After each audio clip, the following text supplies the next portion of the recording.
Kraft presents The Great Gildersleeve. Kraft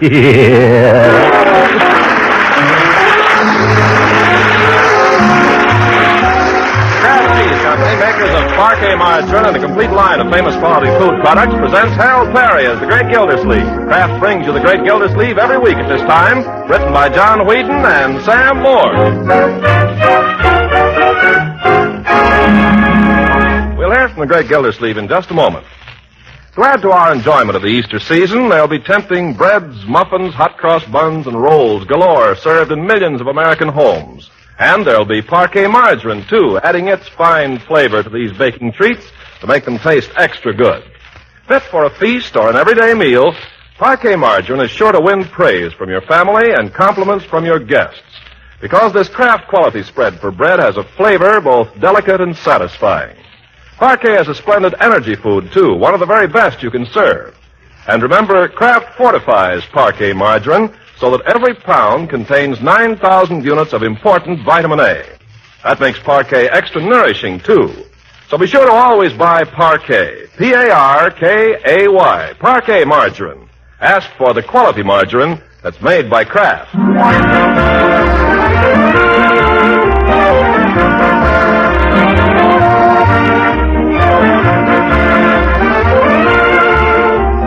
We take you now to Summerfield and Summerfield's favorite son, the Great Gildersleeve. Things have been going well with Gildersleeve all week. The local paper came out and gave him a nice little pat on the back endorsing his campaign for mayor. People he doesn't know have been stopping him on the street and telling him they're for him. Even his secretary has begun to show a new respect for him. And so we find him now at dinner with his little family in a particularly jovial mood. Yeah, come on now. Uncle Mort. Who'll have seconds here? Speak up. Marjorie? Oh, I couldn't. Nonsense. You don't eat enough to keep a bird alive. Does she, Bertie? That's a fact. Yeah, now here's a little piece. Oh, please. It's got your name on it. No, but I couldn't. I'm starved. Do you good, my dear. Put roses in your cheeks. Not every day you get corned beef, you know. Leroy, how about you? Yeah, this is Beckham. Yeah, hold on. Take it easy, my boy. Nobody's going to take it away from you. You're not stoking a furnace, you know. Here's Leroy. Leroy. Well, don't make cracks when I've got my mouth full. Try and find a time when it isn't. Wipe your chin, my boy. Bertie, is this all the corned beef there is? Oh, no, sir. Go right ahead, Mr. Gildersleeve. I got some saved out in the kitchen. Well, in that case, I might just have a little piece. A little piece, he says. Huh? Oh, doorbell. Front door. See who it is, will you, Bertie? Yes, sir. I don't know who'd come here in the middle of dinner unless it's the old goat. Oh, good evening, sir. Come here, Jeep. Come here, you. Here, Jeep. Here, boy. Leroy, I told you no dogs during dinner. I didn't let him in. Oh, look at him beg. Isn't he cute?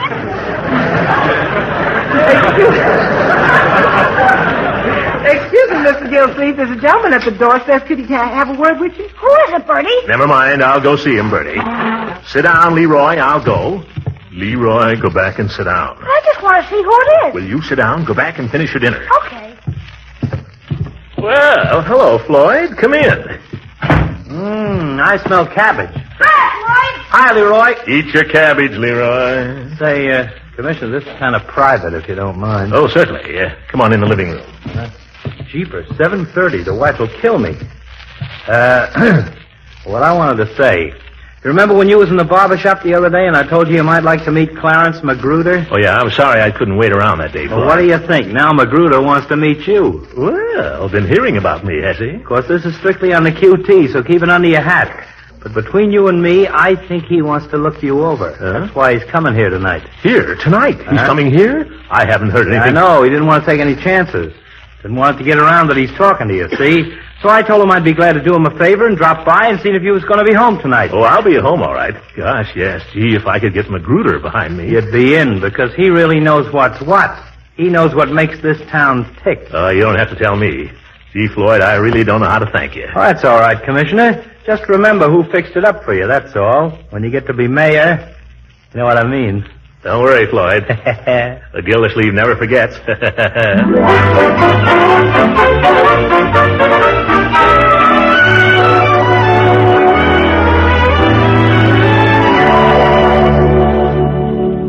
Can't we straighten up here a little bit? Open some windows, Bertie. The place smells of cabbage.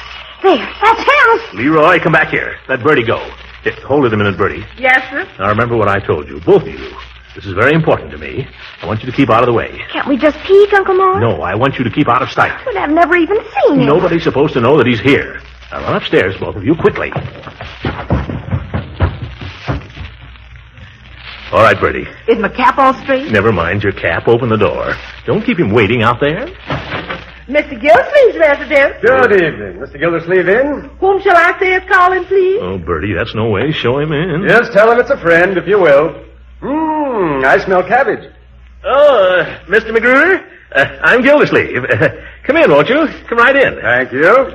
Come back here, quick!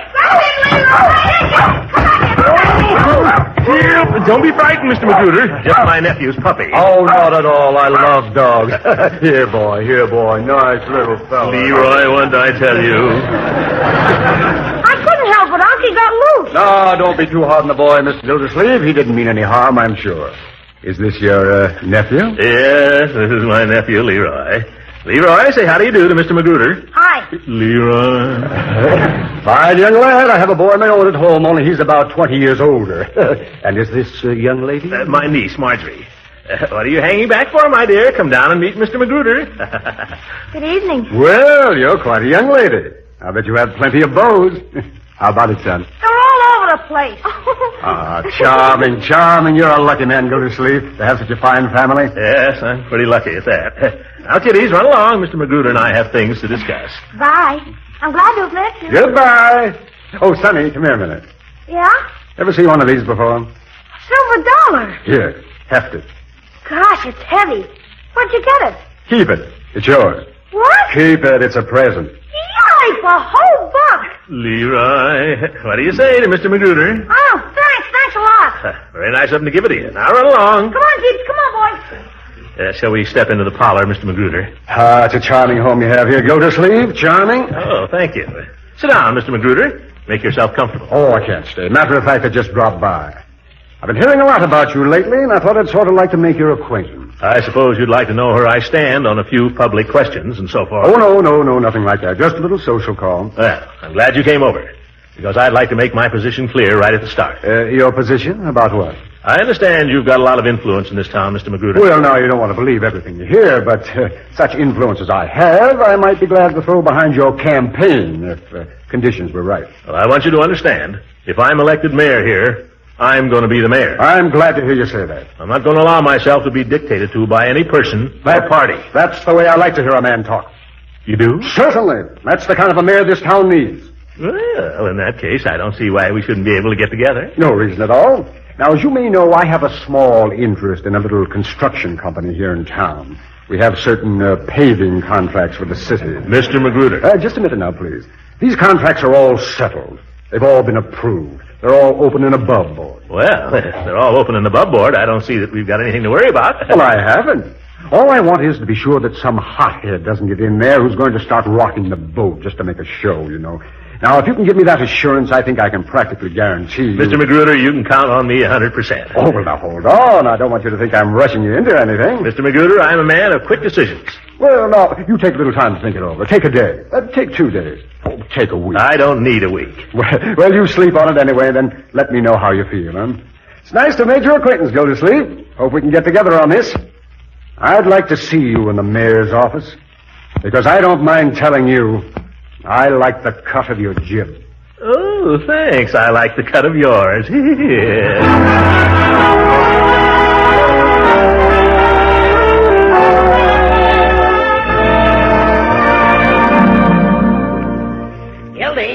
Gildy, wasn't that Clarence McGruder I just passed come up the walk? Oh, was it? What was he doing here? Wouldn't you like to know? Well, I think I have a right to know. I'm your campaign manager, aren't I? Oh, are you?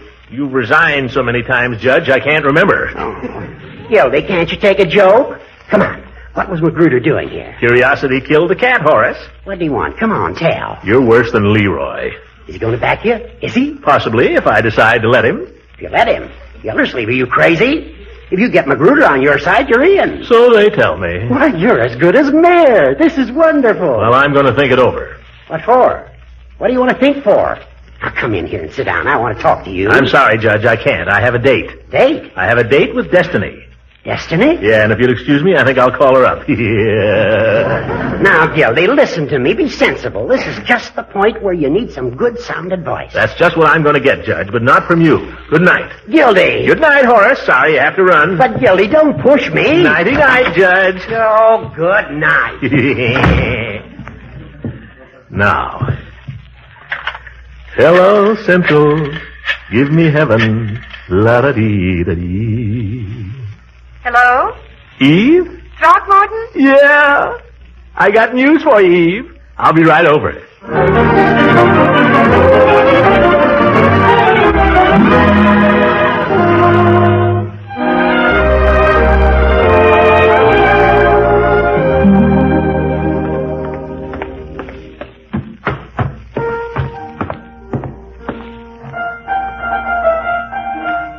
Oh, she's playing the piano with my picture on it. I hope she's got on that dress with a...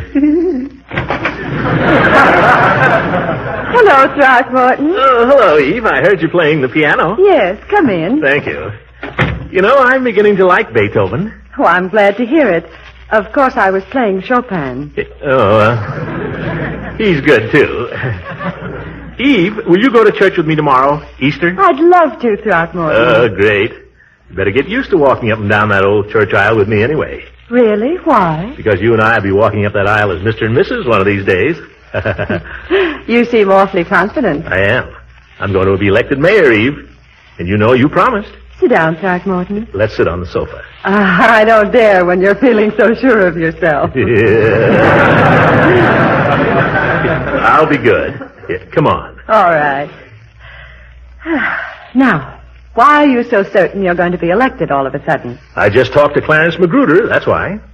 Magruder? He wants to support me for mayor. And if Magruder supports me, I'm in. Oh, Throckmorton, how could you do such a thing? How could you even talk to him? No, Eve, there's nothing the matter with Magruder. Well, that's ridiculous. He's a crooked politician and the whole town knows it. Well, I don't know it. He struck me as a very pleasant fellow. Throckmorton, do you expect a crooked politician to have horns and a tail? He's not crooked. Oh, don't be naive. I don't understand you.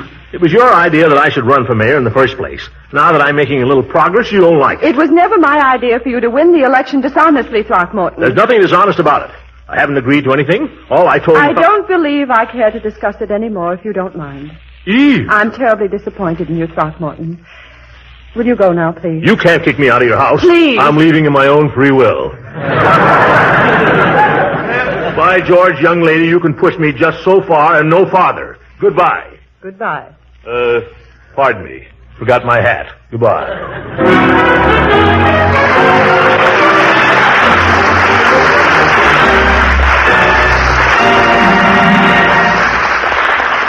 The great Gildersleeve will be with us again in just a few seconds. Today, as America stands poised for the final drive to victory, Uncle Sam expects increased effort from every one of us. Yes, the jobs ahead are going to be even tougher, and that's why wholesome, nourishing energy foods are so vitally important in your diet. Help replace some of the energy you use up every day by eating Parquet margarine, the quality spread for bread that's made by Kraft. Parquet, you know, is one of the very best energy foods you can eat. And equally important, Parquet margarine is a dependable source of vitamin A. Kraft fortifies Parquet so that every pound contains 9,000 units of important vitamin A. Parquet margarine is also so downright good tasting, your family naturally will want to eat all they need of this economical, nourishing energy food. Tomorrow, then, buy Parquet. P-A-R-K-A-Y. Parquet, the margarine that's made by Kraft.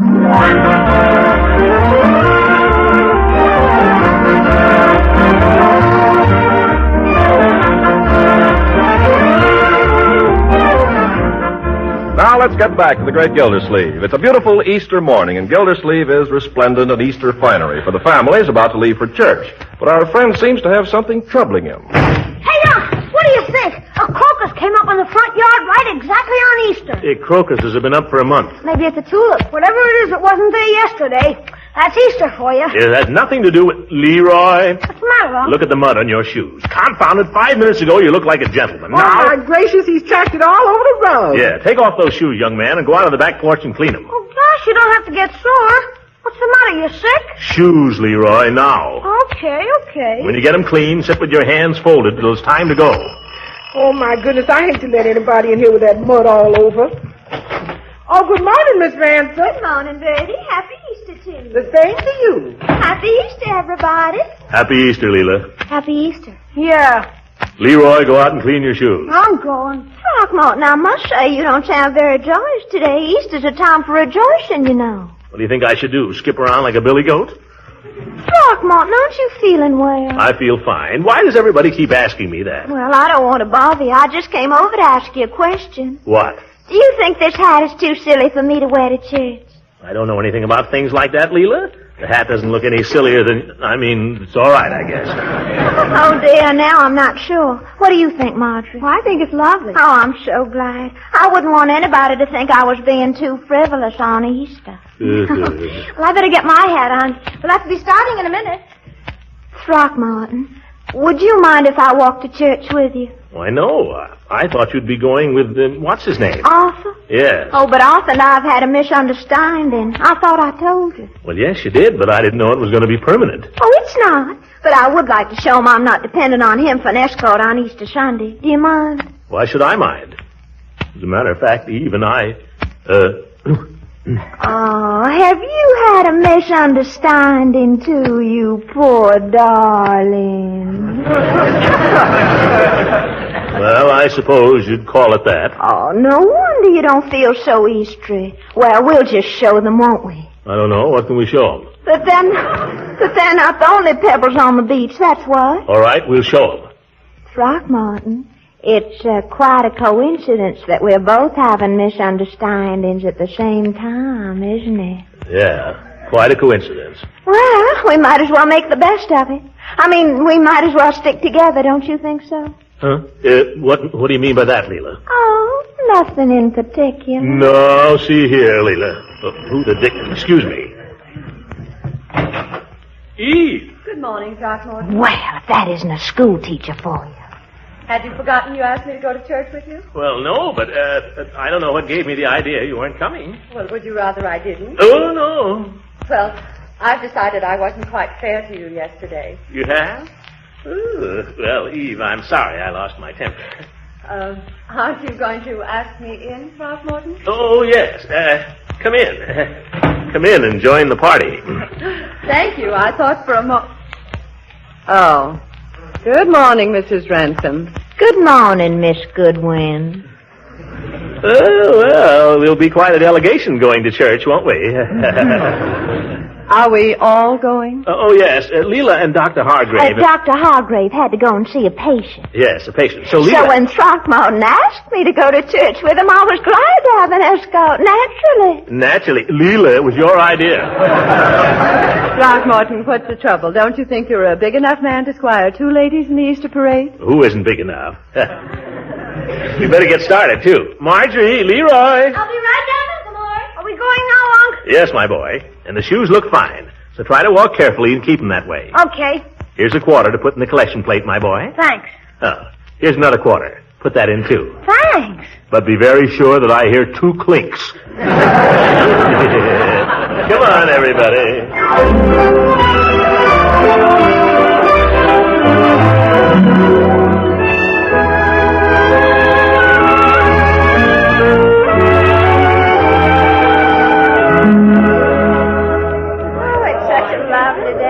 Well, I guess we're on time, all right. People still arriving.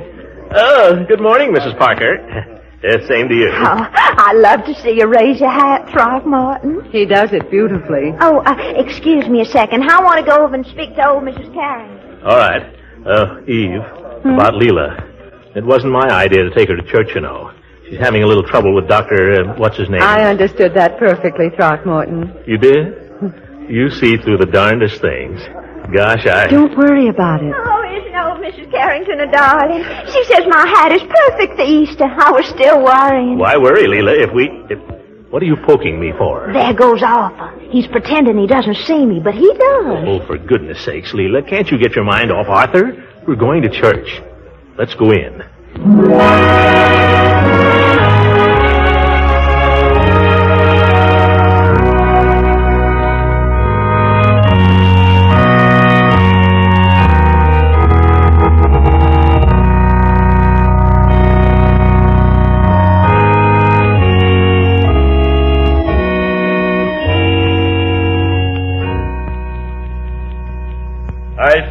before me today, my friends, as so often on Easter Sunday, many faces which do not appear here very frequently throughout the year.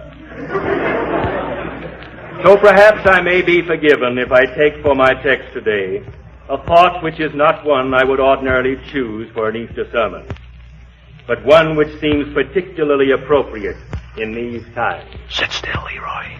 I take my text from the second epistle of St. Peter, the 2nd chapter, 19th verse. While they promise them liberty, they are themselves the servants of corruption. Throckmorton. Forgot where I was. There is a thought in this text for all of us, my friends, but especially for those in high places. Who are they today, these servants of corruption? Who are they? I think we all know the answer. And I think we all know, too, that every servant of corruption will meet with a reckoning on Judgment Day. Judgment Day? On that final day, at the gates of eternity, there will be a reckoning.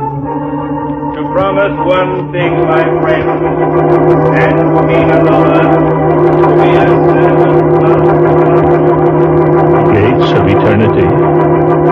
The reckoning. Judgment Day.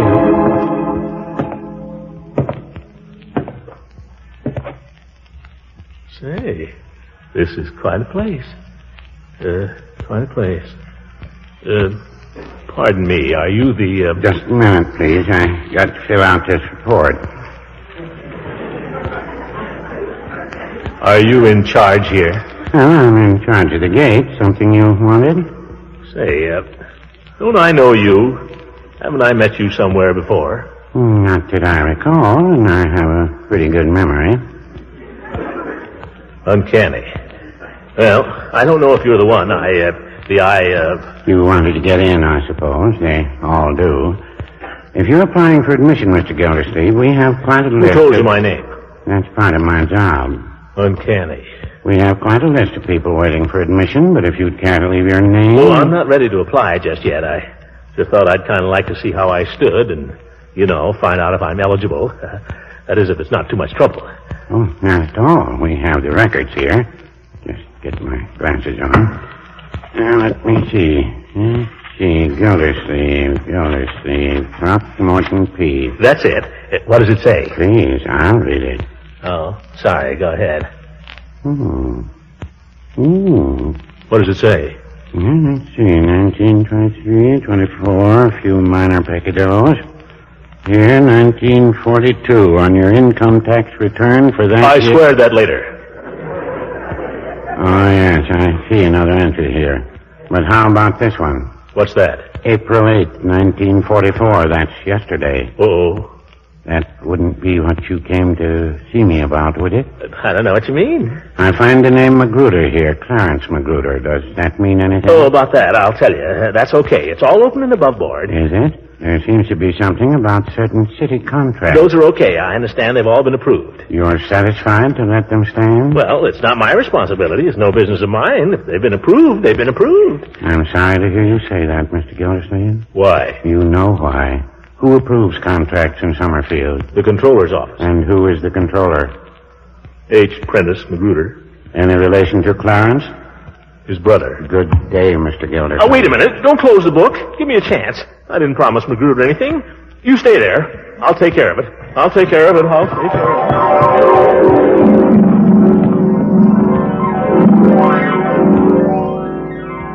And so I say unto you, let us so live our lives, that on that final day of judgment we may face not only the reckoning, but ourselves. By George, I will. Throckmorton. Hush. Huh?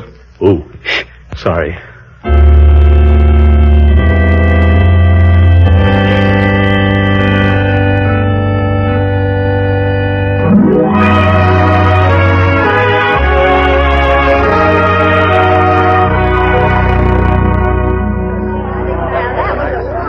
By George, nothing makes you feel as good as going to church. I ought to do it more often. Oh, Dr. Needham is such a fine-looking man. I thought his sermon was excellent, didn't you, Throckmorton? Yes, indeed. Makes you stop and think. Oh, hello, Mr. Gildersleeve. Peavy, you here? I mean, Yes?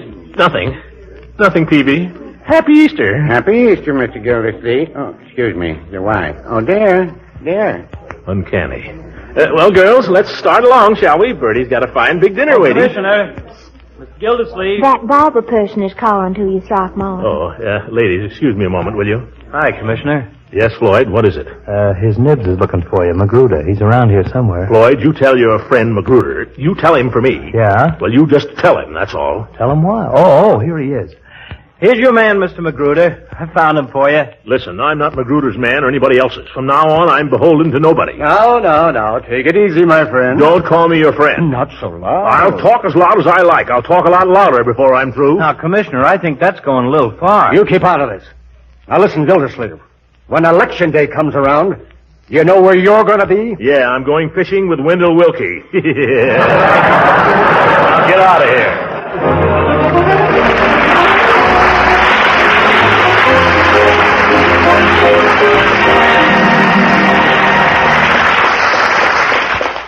Ladies and gentlemen, we who are associated with the Worldwide Craft Organization have come to look to its founder, James L. Kraft, for inspiration and friendly counsel. Today, as we pause to renew our faith, we ask you to join us in hearing his Easter message. Mr. Kraft. Thank you, Mr. Perry, and warmest greetings to all of you who pause with me for these few brief moments to give solemn recognition to the Easter season. It seems most fitting in the midst of the bitterness and sorrow of total war that this Easter season be rededicated to eternal hope for man in a period of darkness, to the reaffirmation of faith in the face of a chaotic world. For the Easter season in the springtime of the year carries an ever-dying, ever-new message of the resurrection 19 centuries ago. Thus, in the quiet places of man's hearts today, there is room for joy and hope in the faith we live by. We are looking back to the quietness of that dawn of Easter Sunday, 1900 years ago, when the stone was rolled from the sepulchre and the voice of the angel came saying, "He is not here, for he is risen." In the message of the Easter tide has a special meaning for all of us today as we consecrate our lives, our purposes, and our hopes to a cause of liberty and justice for all.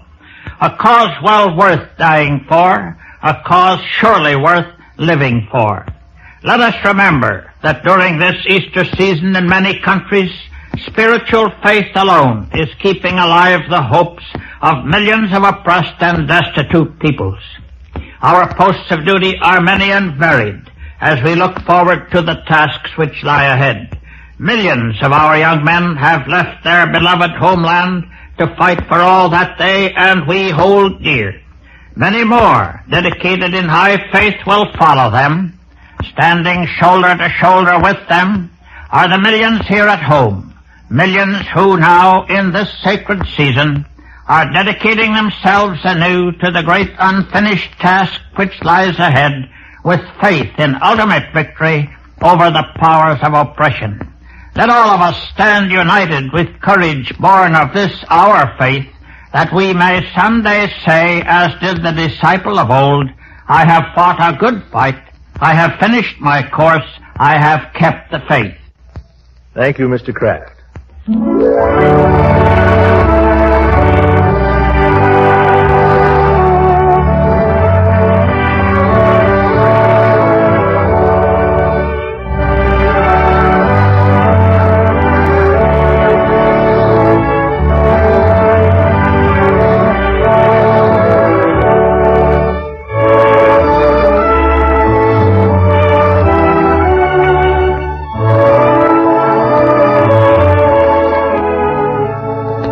This is the National Broadcasting Company.